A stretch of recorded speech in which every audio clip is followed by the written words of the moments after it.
मैया ने प्रभु की सुंदर स्तुति गाई। अब सभी देवता मिलकर के प्रभु के नाम की स्तुति गाते हैं। श्री रामचंद्र कृपा लो भज मन हरण भव दारुण नव कंद लोचन कंद मुखे कर कंद भज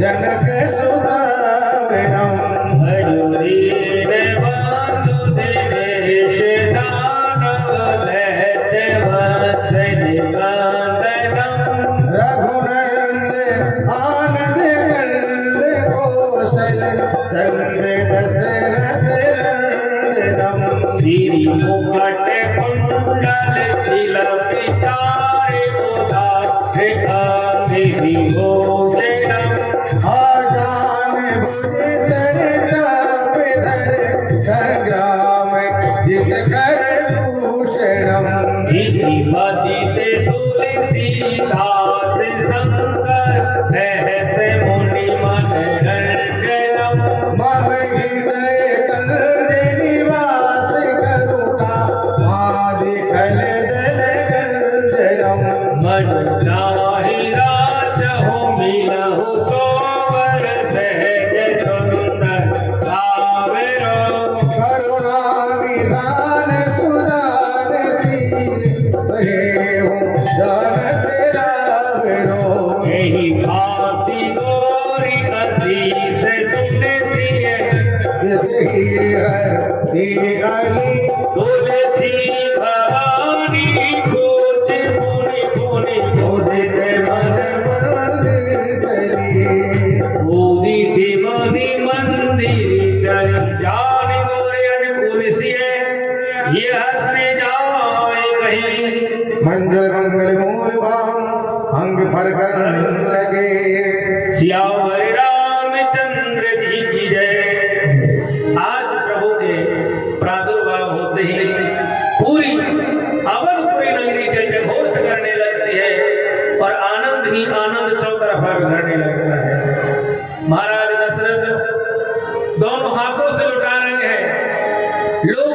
जुत के जुत बन बन करके महाराज दशरथ के महल के सामने आ गए और राजा को बधाई देने लगे हैं। बोलो दशरथ जी महाराज बधाई हो, बधाई हो, कौशल्या मैया बधाई हो, बधाई हो। अब महाराज समस्त नगरवासी आकर के लाला की बधाई दे रहे हैं। हरे राम जन्म सुनी आई, ओरी मैया हो राम जन्म सुनी आई, कौशल्या मैया दे दो बधाई। राम जन्म सुनी आई, कौशल्या मैया दे दो बधाई। दे दो बधाई मैया दे दो बधाई, दे दो बधाई मैया दे दो बधाई। हो राम जन्म सुनी आई, कौशल्या मैया दे दो बधाई। राम जन्म सुनी आई, कौशल्या मैया दे दो बधाई। टीका भिलूंगी मैया झुमकी भिलूंगी, टीका भिलूंगी मैया झुमकी भिलूंगी। टीका भिलूंगी मैया झुमकी भिलूंगी। टीका भिलूंगी मैया झुमकी भिलूंगी। कुंडल की जय चौसाई, कौशल्या मैया दे दो बधाई। राम जन्म सुनी आई, कौशल्या मैया दे दो बधाई। साड़ी भिलूंगी मैया लहंगा भिलूंगी, साड़ी भिलूंगी मैया लहंगा भिलूंगी। साड़ी भिलूंगी मैया लहंगा भिलूंगी। साड़ी भिलूंगी मैया लहंगा भिलूंगी। चुनर की जय चौसाई, कौशल्या मैया दे दो बधाई। राम जन्म सुनी आई, कौशल्या मैया दे दो बधाई।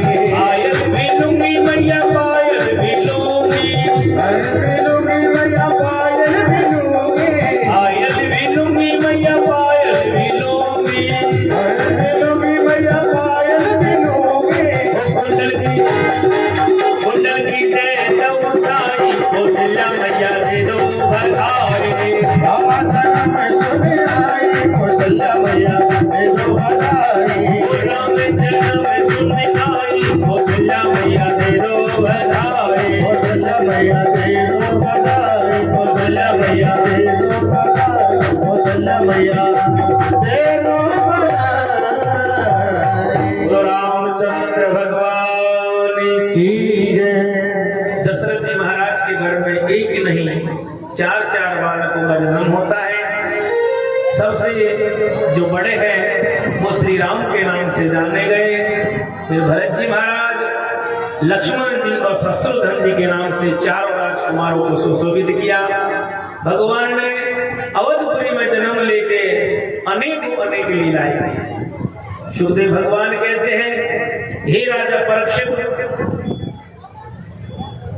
भगवान श्री राम ने अनेकों दैत्यों का उद्धार किया।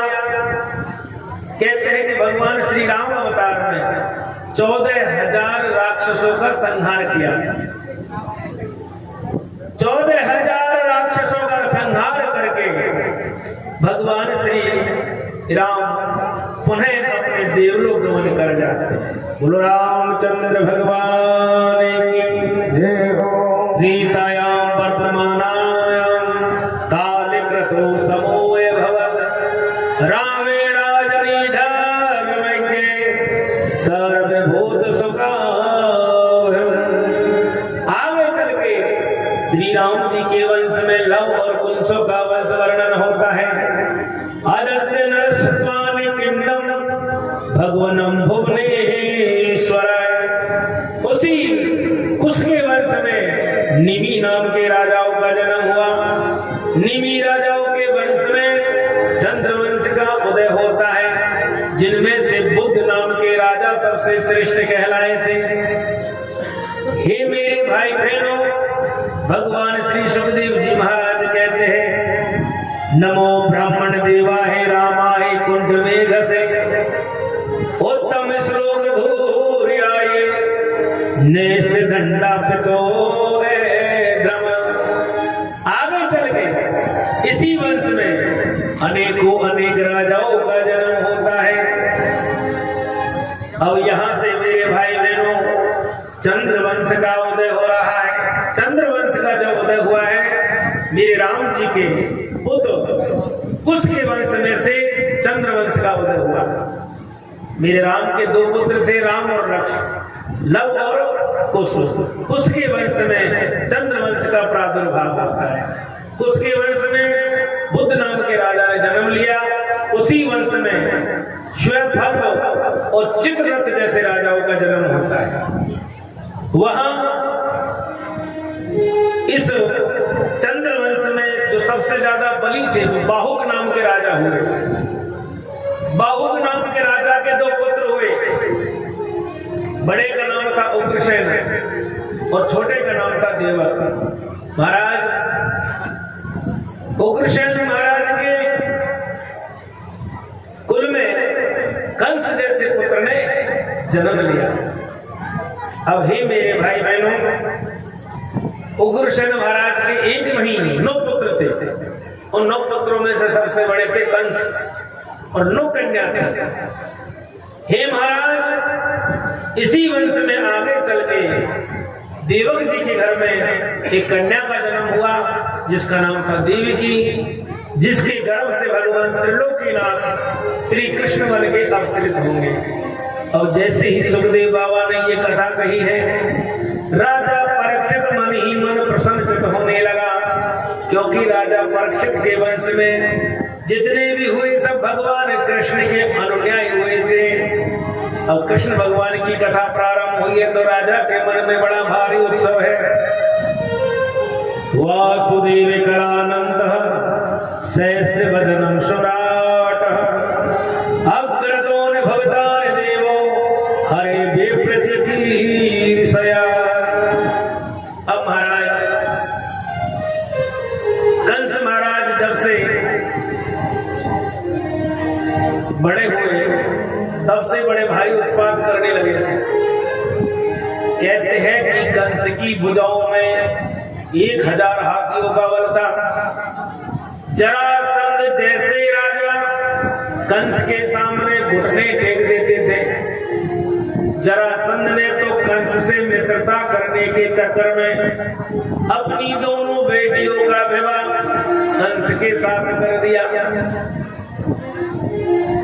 महाराज जब कंस का विवाह हुआ तो जरासंध ने कन्यादान में पूतना, शक्तासुर, बकासुर, अघासुर, प्रणावत जैसे राक्षसों को कन्यादान में दिया है। महाराज जब से कन्यादान में वो राक्षस मिले ना, तब से तो कंस किसी के बस में नहीं आवे। पूरी पृथ्वी पे हाहाकार मचा रखा है। एक दिन पृथ्वी मैया दुखी होकर के भगवान श्री वैकुंठनाथ के पास पहुंची, प्रभु से निवेदन किया, हे नाथ अब और सहन नहीं होता है। कंस ने तो हर सीमा को लांघ लिया है, कुछ करो प्रभु कुछ करो। तो भगवान त्रिलोकी के नाथ ने वचन दिया है, हे पृथ्वी माता आप निसंदेह के जाइए, हम बहुत ही शीघ्र माता देवकी की कोख से 8वें बालक के रूप में जन्म लेंगे और समस्त पृथ्वी के भार को समाप्त करेंगे। बोलो भक्तवत्सल भगवान की जय। आज मेरे भाई बहनों, माता को प्रभु ने विदा किया, परंतु पृथ्वी माँ आई तो है वैकुंठ से लौटकर, पर माता के मन में बहुत ही विचार उत्पन्न है। बड़े भाव से भगवान से अनुनय किया है, हो जय राधा माधव,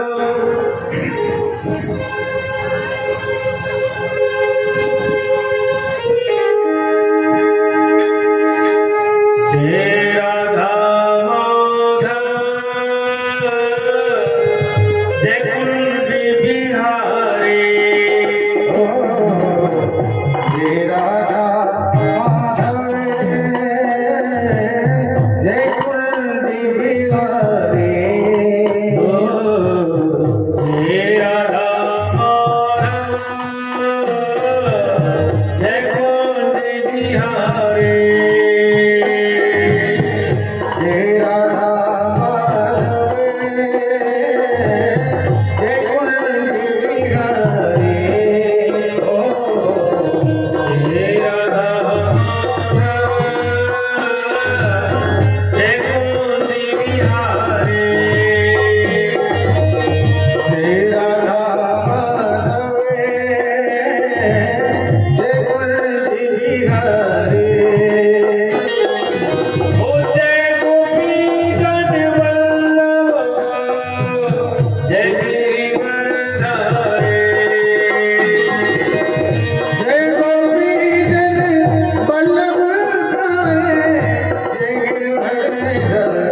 श्री